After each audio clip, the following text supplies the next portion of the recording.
பணியாளர்களுடைய குடும்பங்களை எல்லாம் தொழில் முனைவோர்களா மாத்திட்டோம் அப்படின்னு சட்டப்பேரவையில அமைச்சர் பெருமையா பேசுறாரு.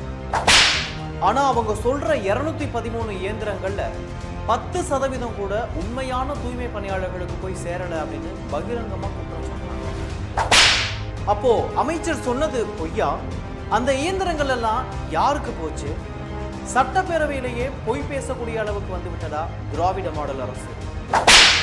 இது ஒரு பக்கம் இருக்க, ஏதோ இந்த திட்டத்தையே திராவிட மாடல் அரசு தான் கண்டுபிடிச்சு செயல்படுத்தின மாதிரி விளம்பரப்படுத்திட்டு இருக்காங்களே, உண்மையாகவே இது தமிழக அரசினுடைய திட்டமா?